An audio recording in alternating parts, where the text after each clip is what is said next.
Breaking news right now out of Washington, where Attorney General Pam Bondi and FBI Director Kash Patel are holding a news conference. It comes after the FBI arrested a suspect in connection to the pipe bombs planted near the RNC and DNC headquarters. New details tonight about an early morning FBI raid at an Aventura mansion. And apparently it's tied to a multi-country drug trafficking ring in local. Two church leaders with ties to Tampa are facing federal charges tonight.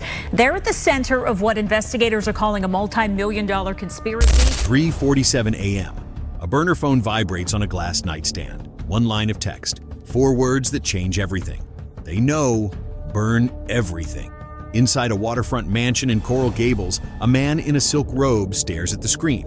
Outside, the street is silent. No traffic. No late-night joggers. Just the low hiss of sprinklers and the distant slap of water against a private dock. He doesn't see the surveillance van parked 2 blocks away. He doesn't see the FBI agent with binoculars steadying his breath. And he definitely doesn't see the second team, already moving into position, radios muted, hands tight on rifles. Because this isn't a warning, it's a failure signal. For months, the task force had been waiting for the moment the organization panicked. Panic makes people sloppy. Panic makes them move money too fast. And panic makes them call the wrong person. And tonight, panic was finally here. The mansion looks like old Miami money dressed up as new. White stucco walls, arched windows, a red tile roof that glows faintly under security lights. 12-foot wrought iron gates seal the driveway like a private border crossing. Cameras sit under the eaves like black insects, aimed at every angle. Even the landscaping feels strategic. Tall hedges that block sightlines, palm trees placed like obstacles. A sleek yacht rocks at the dock, its chrome railings catching moonlight. From the street, you'd think it's a home. From the sky, you'd see a fortress. On paper, it belongs to Victor Mendez, an import-export consultant. In reality, it's the nerve center for a cartel pipeline that bought something more valuable than weapons. It bought law enforcement. The case file is stamped with a name that sounds like it belongs in a comic book, Operation Broken Shield. But what it uncovers is painfully real. A sheriff, a crew of corrupted officers, and a laundering network tied to the Sinaloa cartel that moved an estimated $1.4 billion through South Florida. If you're wondering how that kind of money moves without being noticed, it doesn't. It moves because someone makes sure it isn't noticed. It starts small. It almost always does. A traffic stop near Homestead, a broken taillight, a driver who can't stop wiping his palms on his jeans. The patrol officer thinks he's looking at another nervous tourist or a guy with weed in the glove box. But the K9 alerts fast. The trunk opens, and inside are vacuum-sealed bundles of cash stacked like bricks. Not a little cash. Not rent money. Not the kind of money you don't carry unless you're delivering it. Also inside, a prepaid phone and a folded sheet of paper with badge numbers written in careful, neat ink. The driver's name is Carlos Ruiz. He's not a kingpin. He's not even a lieutenant. He's a logistics runner, the kind of man who knows routes, drop points, and who opens doors when doors are supposed to stay locked. When agents mention federal time, Ruiz doesn't argue. He does something else. He calculates. Then he asks one question that tells the task force everything. If I talk, he says, can you protect my mother? Ruiz flips in the first week, quietly. He tells FBI agents about the mansion, about monthly meetings where cash changes hands in designer briefcases, about route maps and phone swaps. And he says the line that makes the room go cold. No, it's not bribes, Ruiz says. It's payroll. He names the sheriff, Sheriff Thomas Garrett, a public figure with a reputation for press conferences and tough speeches, a man who talks about cleaning up streets while privately cleaning up cartel problems. Ruiz says Garrett doesn't just look the other way. He gives instructions, he reassigns units, he kills warrants before they're signed. He turns his department into a paid security detail for traffickers. Ruiz also says there are 17 cops involved. Not rumors, not guesses, names. And that's when the investigation stops being about drugs and becomes about betrayal. Because once law enforcement is compromised, everything becomes contaminated. Every arrest, every informant, every witness who ever trusted a badge, every mother who ever called 911 and believed help was coming. The task force expands, but carefully. FBI, DEA, and HSI handle the spine of the case. The U.S. Marshals Service is brought in to build the arrest plan. Local agencies are kept at arm's length. Too many unknowns, too much risk of leaks. They start with surveillance, but not the kind people imagine. It's long-lens cameras from rented condos. It's quiet tailing with rented cars that don't scream government. It's tracking plates that appear at the mansion, then disappear into industrial areas near the port. It's trash pulls that recover shredded bank receipts and burner phone packaging. It's watching Mendez's driveway at dusk as visitors arrive in unmarked vehicles and leave without headlights for the first block. Mendez isn't flashy in public. That's the trick. He keeps his public persona clean. He donates to local causes.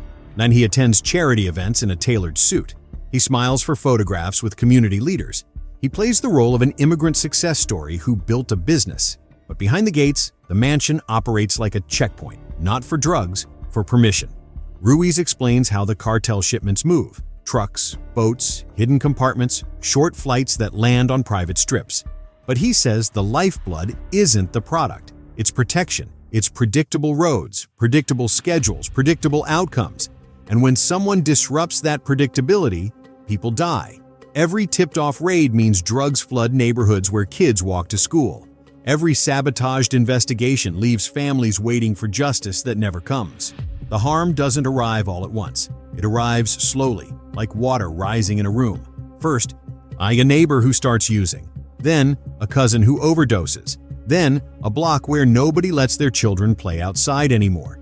The badge was supposed to stop that. Instead, it was rented out to the highest bidder. The financial trail is where the case becomes monstrous. Mendez's network doesn't deposit cartel cash in one account. It fractures it, spreads it across shell companies with harmless names, moves it through businesses that can fake volume, car dealerships, nightlife venues, import warehouses. It flows through consulting agreements and equipment purchases that don't exist. It slips into real estate because real estate can swallow money without asking too many questions. HSI financial analysts map the flow like an anatomy diagram. One artery leads to a Delaware shell company. Another goes offshore. Yet another returns as investment income. The money doesn't just hide, it disguises itself as respectability. And that $1.4 billion number?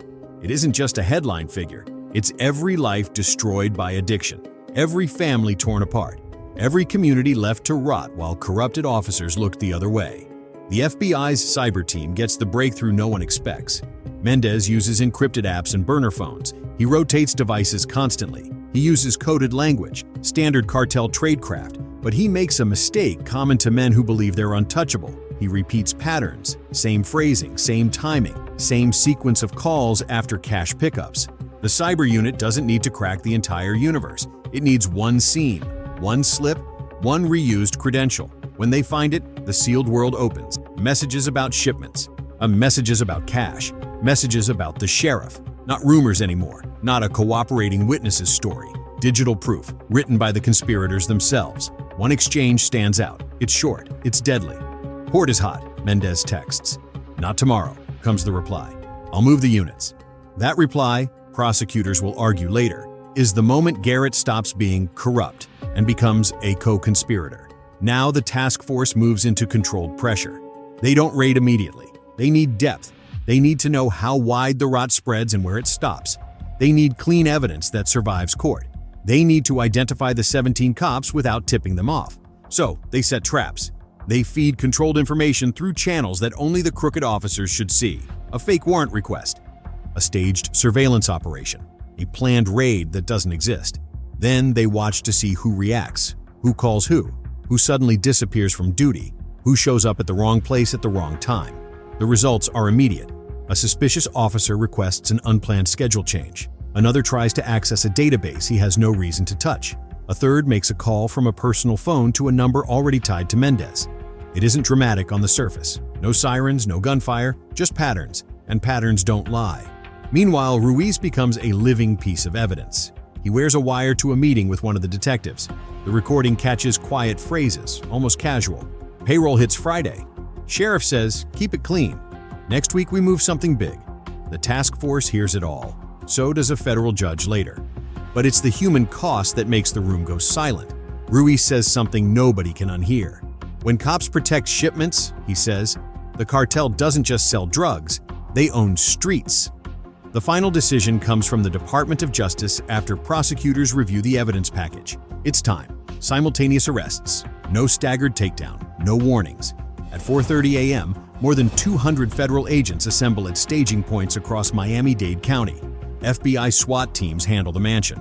DEA takes secondary targets. U.S. Marshals prepare to hit residences. HSI locks down financial evidence sites to prevent document destruction. Everyone gets the same instruction: move fast, move quiet, move together. Because if one officer gets a warning call, the whole case collapses. The raid hits at 5:47 a.m. The front gate shudders under the first impact. Metal screams. A ram slams again. The lock gives.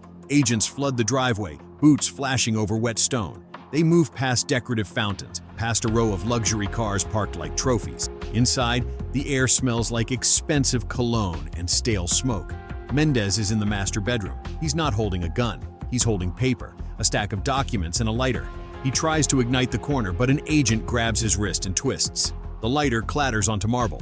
Mendez hits the floor, cuffs snapping shut. In the office upstairs, agents find what looks like a tech entrepreneur's setup. Multiple monitors, encrypted drives, neatly labeled folders. Then a wall panel gives slightly under pressure. Behind it, a hidden compartment. Cash, bundled tight. A ledger. And a list of names that matches Ruiz's story with terrifying precision. Down at the dock, another team boards the yacht.